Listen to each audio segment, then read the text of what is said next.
Ochai, when you're in a situation like this, at this stage of the season, how important is it to take advantage of like a spot start or extended minutes, whatever the opportunity might present? Yeah, I mean, I think it's, never taking that for granted. Never taking any opportunity that I get, whether it's 5 minutes, 30 minutes, whatever it is. Just being in that position, I think, is where I want to be, and making the most of it is, what I'm trying to do. You guys have a couple of really good passing bigs on this team.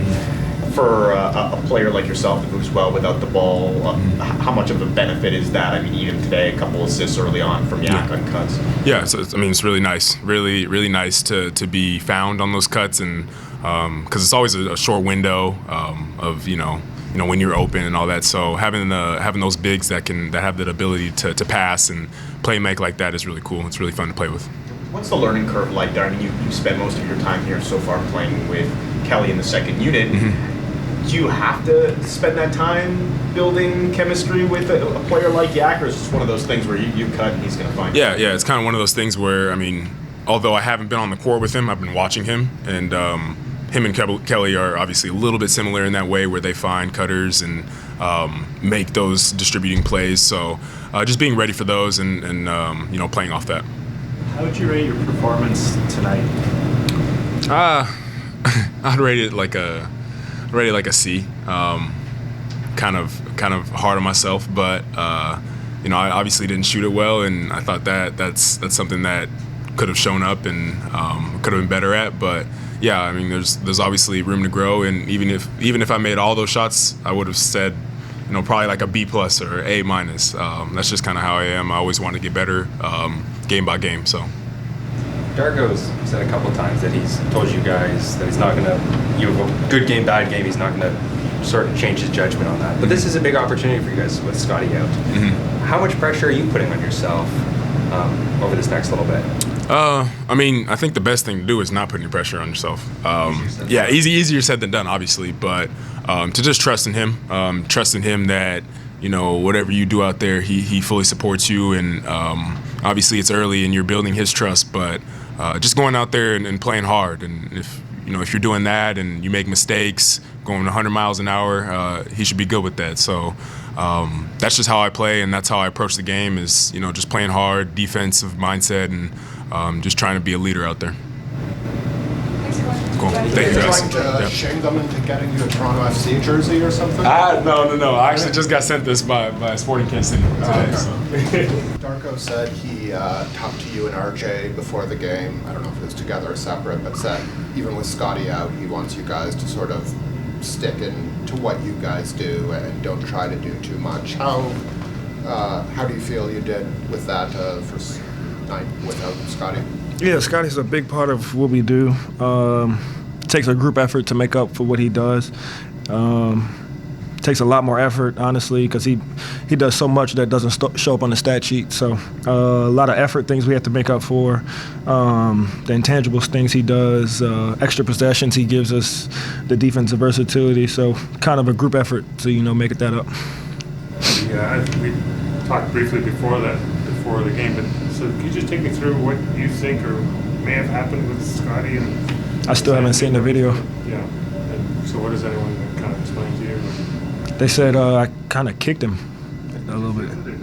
Nah, I didn't even know. I didn't know until today that I called him yesterday. Even when I called him, I didn't know that I did it. I probably got to call him back. Like, my fault, bro.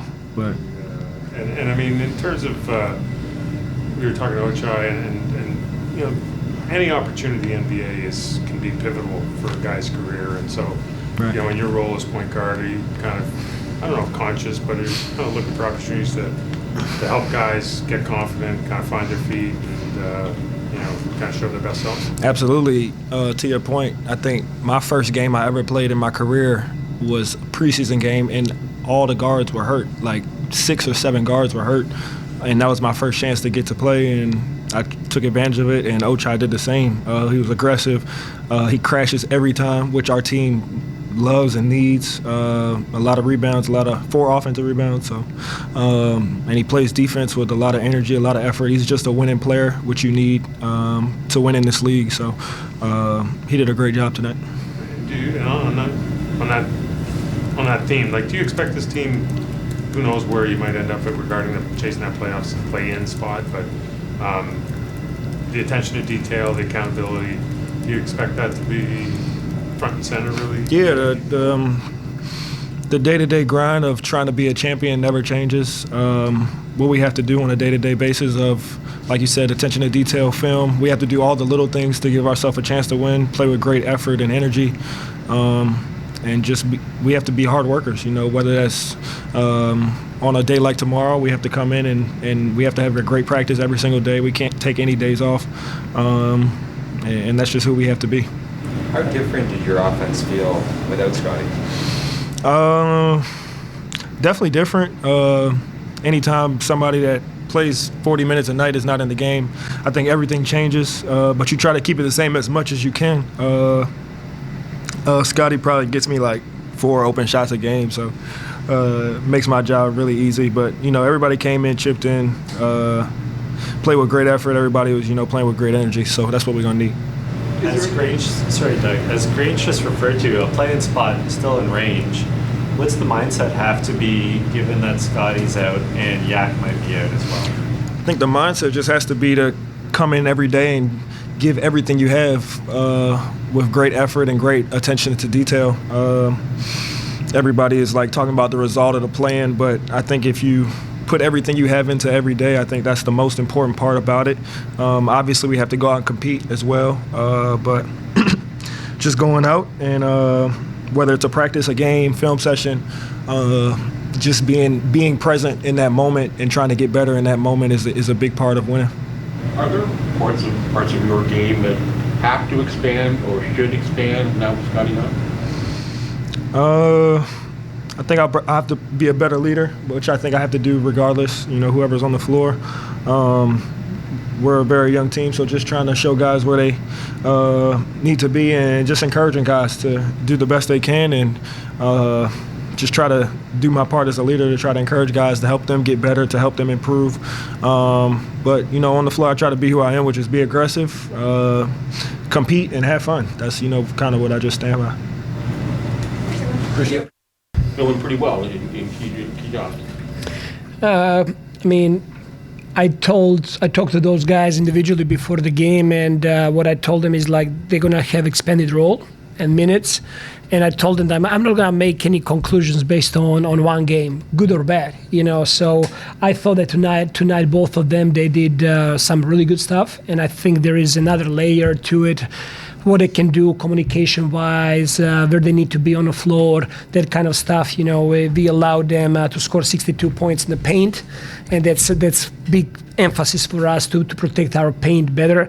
And I think that couple of those situations was actually Ochai that he needed to support and help, and Jordan as well. But overall, I thought that they did a really good job. They gave us extra fuel. I think Ochai was really good offensively in the first half. He had a couple of really good cuts, really good finishes, brought a lot of energy, and good for him. He managed somehow to get 20 shots in the game. Is the unfamiliarity caused the last couple minutes there? They went from 11-0 run to make it a little bit closer than it should have? Yes, but I also thought that we had a couple of wide open shots that we missed there. What I did not like is us turning the ball over. Like they were supposed to take control of the game and get organized. We had 2-3 turnovers that are not, we cannot have. But definitely, end of the game, we got to be able to know spacing and what they're running and how to execute that depending on their coverages. It's going to be a great film tomorrow. It seemed that without Scotty, there's a big playmaking void that, some of it will come from the centers, and RJ was in that sort of position where he's trying to help carry the team in the hybrid units. What did you see? 5 assists, 5 turnovers. What did you see from him sort of, he's still looking to score, but in that sort of different role? That was part of our conversation that I had with both Quickley and RJ before the game. Don't think that you gotta do more now when Scotty is there, that you gotta, take more shots necessarily. You guys are both great players. You're gonna get your shots in the game. Just allow it to come naturally and make sure that we have a good ball movement and they're playing together. reestablishing the identity. I don't know how many times this year now, but that has to be that has to be our identity. That we move the ball, that we play together, that we play off of each other. And I thought for the big part of the game we did a good job outside of those 14 turnovers. So hopefully next game he has 10 assists and 0 turnovers. Do you have an update on Yak, or is it too early? Yak he had his pinky dislocated in the game, so we did the evaluation over here. There is no fracture, but he's going through further investigation right now. And what did you think of how Kelly and Jonte stepped up in his absence? I thought that Jonte, he played 7-8 minutes in the second half. I thought that he did well. When your numbers are cold, he had 2 assists there. He had 1 deflection, 1 block shot. I thought that he was ready for the game, and that's what we always want from players, to be ready. And Kelly stepped up there with the first unit now, so he was able to play a little bit with Quickley and to figure out those blitzes, and then there to be on the floor, and they had some really good conversations on the floor as well. What do you think of Quickley taking on some sort of that expanded role without Scotty? Make the right play every time down the floor. That's the message that I'm sending him. He had 11 assists tonight. They were blitzing him. I thought that he had a couple of really, really good reads. I thought that a couple of times he could do a little bit better.